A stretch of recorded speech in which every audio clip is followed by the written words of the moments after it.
श्रीगुरुभ्यो नमः। हरिः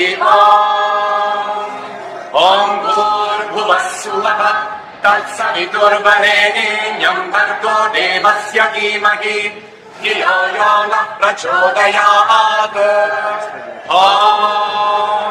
तत्सर्यो नावृणीमहे यातुर्यज्ञाय यातुर्यज्ञपतये दैवी स्वस्तिरस्तु नः स्वस्तिर्मानुषेभ्यः ऊर्ध्वम् जिगातु भेषजम् शर्नो अस्तु द्विपदे शं चतुष्पदे।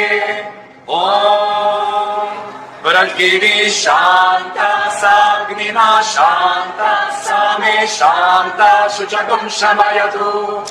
अन्तरिक्षगुं शान्तम् तद्वायुना शान्तम् तन्मे शान्तगुं शुचगुं शमयतु। याः शान्ता सादित्येन शान्ता सा मे शान्ता शुचगुं शमयतु। ॐ